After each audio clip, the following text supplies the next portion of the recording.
Hello guys, welcome back to my new blog. अभी ये जो ब्लॉग है, दरअसल मैं बहुत ज़्यादा परेशानी में बना रहा हूँ। और वो परेशानी का क्या कारण है कि मैं यहाँ पर आया हूँ सुबह सुबह उठ करके खजूरी चौक पे। तो दरअसल बात ऐसी है कि इस जगह पे बिल्कुल ये खजूरी चौक है, और यहीं से अभी 11 तारीख को 3 से 4 दिन पहले मेरे फादर ने और मदर ने यहाँ से ऑटो लिया। तो बैठने के बाद उन्होंने क्या किया, ऑलरेडी उसके अंदर 3 सवारियां थी। पहले उन्होंने मना किया कि भाई मैं इसमें नहीं बैठ रहा, बट ड्राइवर ने ज़बरदस्ती बोला कि नहीं नहीं एडजस्ट कर देंगे, हम आगे बुला लेंगे। तो एक आदमी था और साथ में एक दो लेडीज़ें थी। उसके बावजूद भी पापा ने कहा चलो ठीक है बैठ ही जाते हैं, तो बैठ गए। उसके बाद हुआ क्या, ऑटो उसने रोका नहीं, वैसे ही घूम के पीछे बैठ गया। चलते ऑटो में वो घूम के जैसे पीछे उसने पैर रखा तो वो लेडीज खड़ी हो गई। खड़ी होके उस जो बैठी थी उसने बोला मेरे पैरों में बैठ जा। वो उसके पैरों में बैठ गई, उसने घुटना मेरे पे अड़ा लिया। इतने में वो ड्राइवर बोला अंकल ये बैग पीछे दे दो, पहले इसके पापा के लिए बोला। तो उन्होंने बैग मुझे पकड़ाया, मैंने एक हाथ से ऐसे पीछे दे दिया, उस लेडीज ने पकड़ के पीछे रख दिया ऐसे हाथ से। फिर उसने मेरे को भी कहा पीछे रख दो, मैंने कहा नहीं ठीक है, एक शब्द बोला मैंने, लेकिन उसने कहा नहीं परेशान क्यों हो रहे हो, इसे पीछे रख दो। उसी ने मेरे पैरों में से उठा के बैग, मैंने ऐसे देखा 2 बैग रखे थे। तो उसने बोला जब हम हमारे बैग छोटे हैं उनके ऊपर रख दो। फिर उसने उठा के वो बैग पीछे रख दिया। मेरा दिमाग से बात ही नहीं आई कि ये किस लिए ऐसा कर रहे हैं। फिर हम बैठ गए। उसने 2 बार अपना घुटना ऐसे ऐसे पता नहीं जान के कर रही थी या राम जाने कैसे कर रही थी कि मेरे को बोली पकड़ लो, तो मैंने उसका घुटना पकड़ रखा था। वो आदमी पीछे बैठ के दोनों ने ऐसे अड़ा के बंद कर दिया ऐसे। एक के ऊपर एक बैठ गई तो आदमी दिख ही नहीं रहा था उधर। उसने आराम से मेरा बैग निकाला, उसमें से ज्वेलरी थी, कैश था, सब निकाल लिया। फिर वैसे ही बंद करके पीछे रख दिया। हम बाईपास पहुंचे तो 10 कदम आगे ले गया जहां हमने उतरना था। फिर इसके पापा बोले कहाँ ले जा रहा है, उतार दे हमें। तो उसने बोला अंकल इतना तो चल के चले जाना वापस। हम उतर गए, इसके पापा ने जेब से पैसे दे दिए, हम रोड क्रॉस करके चले गए। फिर एक रिक्शा खड़ा था, ई रिक्शा छोटा वाला, उसमें 2 लड़की बैठी थी स्कूल की। हम दोनों उसमें बैठ गए, बैग ऐसे रख दिए, एक उन्होंने रख लिया पैर में, एक मैंने रख लिया। फिर हम बुराड़ी स्टैंड पे उतर के जरा सी क्रॉस करके मिठाई की दुकान है, हम दुकान में घुसे, मिठाई ली। मैंने मेज में अपना बड़ा बैग था वो रखा, उसमें 2 कैमरे भी थे, बड़े बड़े भारी बैग था मेरे पास। मैंने अपना बैग निकाला, उसमें से चेन खोली खाली, दूसरी खोली खाली, तीसरी खोली खाली, चौथी में सिर्फ एक छोड़ दिया, उसमें फोन। अब फिर इसके पापा को बोल रही, मैंने कहा इसमें तो कुछ है ही नहीं, मैं तो घर छोड़ आई शायद सारा। उन्होंने कहा तू कैसे भूल आई, सब कुछ गड्डी में से निकाल के आपको लगा कि आप सामान मैं घर छोड़ आई, मुझे ये लगा ही नहीं कि इतने आराम से ऑटो में खाली कर दिया पर्स मेरा। फिर इन्होंने अपनी जेब से पैसे दे के हमने मीठा लिया। फिर हम चल दिए घर जाके फिर घर में भी फिर एक बार फिर चेक करा कि दूसरी जेब में कहीं सारा खाली। फिर शाम को हम घर लौट के आए तो घर में तो कोई था ही नहीं, हम तो ताला लगा के गए थे। फिर घर में कहाँ से मिलता, जब मैंने तो 1-2 दिन पहले से ही पर्स में रखा था सब कुछ। तो फिर निराश हो गए हम, पूरी रात पूरे दिन बहुत परेशान रहे। अब क्या करें, हम तो अब कुछ बोल भी नहीं पा रही हूँ मैं तो इस बारे में। मुझे अपने हाथों से रखा था, ये भी नहीं कि साथ में कोई हो। अब इससे में हम कैसे पता लगाएं। फिर हमने एक दिन बाद लड़की विदा होके हम तुरंत थाने में गए। फिर हमने रिपोर्ट लिखा रखी, उन्होंने कोई ऐसी पूछताछ नहीं करी, खाली मतलब खाना पूर्ति के लिए एक पर्चा दे रखा है हमें। एफआईआर दर्ज हुई है? हाँ एफआईआर दर्ज करी, उन्होंने कोई सवाल जवाब कुछ नहीं करा, खाली खाना पूर्ति के लिए लिख रखा है बस। कोई सीसीटीवी चेक किया पुलिस वालों ने? कुछ नहीं किया, बोला भी नहीं उन्होंने मुंह से कुछ। कोई ऐसा थाना कौन सा है? थाना उस्मानपुर का है। अच्छा, वो थाना लगता है वहाँ का वही बताया खजूरी का, जहाँ से हम बाईपास के लिए बैठे थे। उन्होंने एक बार ये तसल्ली के लिए भी नहीं बोला कि माता जी कोई बात नहीं हम पता करेंगे, या पुलिस का काम तो यही है ना, मिले ना मिले हमें तसल्ली देने का तो काम है। उन्होंने कुछ नहीं कहा, उन्होंने कहा कल आके अपनी वो ले जाना, पर्ची ले जाना बस। अच्छा। कुछ नहीं बोला। एक उनके लिए तो नॉर्मल बात है, लेकिन हमारे लिए तो बहुत बड़ी बात है ना। आप कहाँ जा रहे थे उसे? हम जा रहे थे बुराड़ी। हम अपनी रिलेशन में, निजी रिलेशन में शादी थी हमारी, नहीं तो हम मतलब ज्वेलरी क्यों ले जाते। ज्वेलरी थी? हाँ ज्वेलरी। कितनी ज्वेलरी थी? ज्वेलरी कान के हैं, मंगलसूत्र है, 2 अंगूठी हैं और बाकी कैश है। कैश कितना था? कैश 10,000 रुपए एक है। हम झूठ नहीं बोलेंगे, जितना था मैं उतना ही बताऊंगी। 10,000 रुपए थे और एक 10 की गड्डी थी, बड़ी मिन्नत से मंगाई थी, बिल्कुल लिफाफे में पैक। और बाकी उसमें 2-3 हजार खुले थे बस। मतलब 20 से 25 हजार रुपए का कैश था हाँ, इतना और था। ज्वेलरी थी। हाँ, और आप लोगों को एक बार भी पता नहीं चला? हमें मतलब ऐसे जैसे लगा कि कुछ आभास ही नहीं हुआ हमें। हमें आभास होता तो हम वही पकड़ती, मैं उनको वही पटकती। जो एक बार क्योंकि उन्होंने ऐसे दीवार बना दी ना, एक के ऊपर एक बैठ गई और मैं ऐसे उसका पैर पकड़ के बैठी थी। ऐसे में मुझे क्या आभास होगा कि तीसरा आदमी पीछे क्या कर रहा है।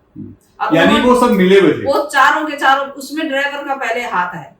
ये मैं कह रही हूँ, पूरी दुनिया से कह दो कि ड्राइवर का पहले हाथ है, क्योंकि उसने चलते ऑटो में से आदमी कैसे पीछे आ गया, कैसे उसने हमें चढ़ाने के लिए आगे बिठा दिया। और फिर 2 ही जने हैं आगे। तुझे ये तो खबर होगी कि भाई कहीं चेकिंग नहीं हुई, कहीं कोई पुलिस वाला नहीं, कुछ नहीं, तूने ऐसे 4 क्यों पीछे बिठा रखे हैं, ऐसे एक के ऊपर एक चढ़ा के। ये सब मिले हुए थे, चारों के चारों। कपड़े उपड़े कैसे पहने थे? कपड़े सूट सलवार उन्होंने पहन रखा था। अब इतना हमने उनको बारीक से देखा नहीं। अब सवारी क्या देखती है, अपने बैठने की सीट देखती है। ये सब हमने ध्यान ही नहीं दिया उनकी तरफ, न हमारा इस बात से हमें कुछ आभास ही नहीं हुआ कि ये कर क्या रहे हैं। और पकड़ाए उन्होंने, जब मैं नीचे उतर गई, दोनों बैग उसी लेडीज ने जो पैर के ऊपर बैठी थी ना, उसी ने निकाल के हमें बाहर पकड़ाए, दोनों बैग। तब तक आपको कुछ पता नहीं था? कुछ पता, मुझे पता मिठाई की दुकान में जाके जब आप सामान खरीदने गए तब पता चला? जब डिब्बा हाथ में ले लिया और पैसे देने के लिए जब सारा चेन खोली, सब खाली, हमें कोई आवाज नहीं हुआ, हमें पता ही नहीं लगा। वो तो अच्छा हुआ इसके पापा के पास पैसे थे, नहीं तो हम खाली हाथ जाते। क्योंकि पर्स में उन्होंने सिक्के छोड़े थे 4-5 बस, जो खुले सिक्के थे। वो सिक्के भी मैंने इसलिए डाल रखे थे कि वहां आरती उड़ती होगी तो बच्चों को पकड़ाऊंगी। कोई हरकत उनकी ऐसी देखी? कोई हरकत नहीं देखी भाई। यही हरकत है कि चलते ऑटो में से वो आदमी पीछे आया और जैसे उसने एक पैर ऐसे पीछे रखा तो वो लेडीज एकदम खड़ी होके बोली कि आ तू मेरे पैरों में बैठ जा। ऐसे कौन बिठाता है किसी को अपने पैरों में? ये चारों के चारों एक थे। मतलब ये आपस में मिले हुए थे सारे? चारों मिले और ऑटो वाला भी मिला? हाँ, पहले ऑटो वाले की साजिश ज्यादा है इसमें। नहीं तो चलते ऑटो में से क्यों जाते हो आगे पीछे, क्यों जाते? आप बुराड़ी बराबर जाते रहते होंगे? हम जाते रहते हैं। कभी कोई ऐसी दिक्कत नहीं? कभी नहीं हुई ऐसी दिक्कत। ये कितने बजे की घटना है? ये 10 के बाद 11 के बीच की बात। सुबह? हाँ, हम हल्दी के लिए जल्दी में जा रहे थे। तो अभी पुलिस ने आपकी कोई कार्रवाई करी है? कोई कार्रवाई नहीं करी, एक पर्चा लिख के दे रखा हमें बस। उन्होंने मुंह से भी कोई आश्वासन नहीं दिया कि माता जी हम ढूंढेंगे या पता लगाएंगे, कुछ भी नहीं बोला, खाली पर्चा लिख के दे रखा है बस।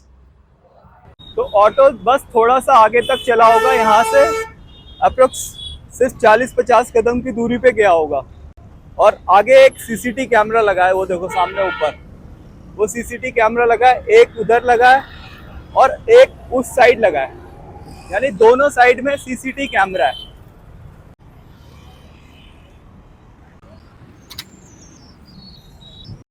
ये देखिए, जैसे ये ऑटो आ रहा है तो आगे बैठा हुआ शख्स जो है आसानी से उसके कपड़े पहचाने जा सकते हैं कि उसने कैसे कपड़े पहने हैं, वो कैसा दिखता है। चाहे आप किसी को भी देखो, जितने लोग भी आपको आगे बैठे हुए दिखाई देंगे वो आसानी से पकड़े जा सकते हैं कि भाई ऑटो नंबर क्या है।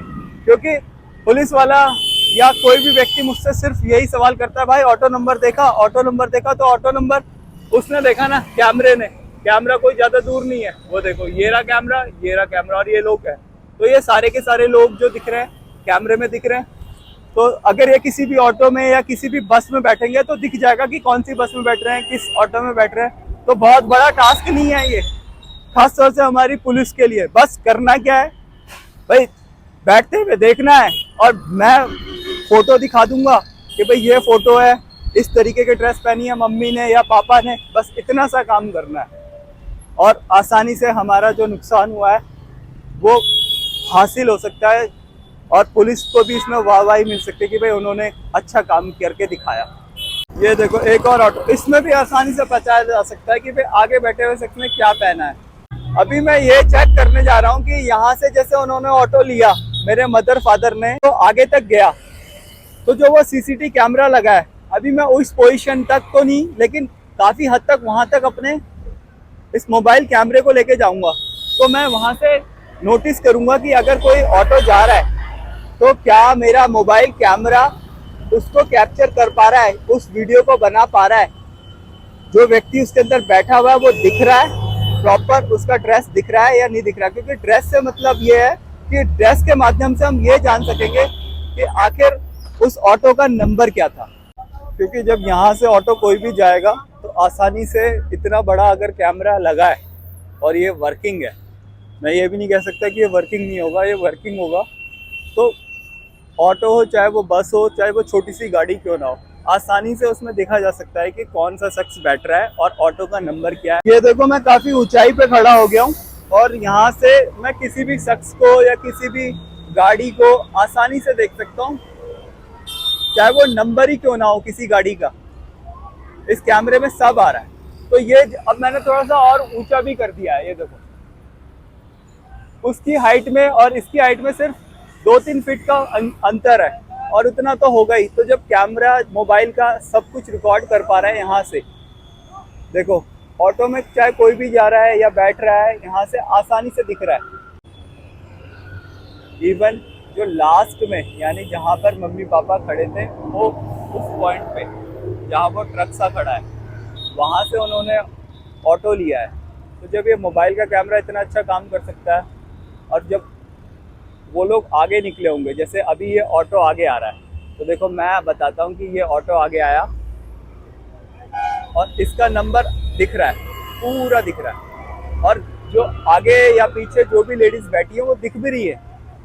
बहुत बड़ा टास्क नहीं है, बस पुलिस अगर हमारी मदद करती है तो बहुत आसानी से हम चोरों तक पहुंच सकते हैं और अपने सामान तक पहुंच सकते हैं।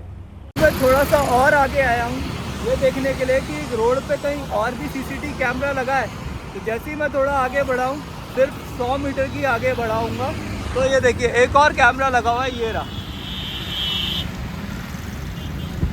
और अभी मैं और आगे जाके देखता हूँ और कितने कैमरे लगे हुए हैं।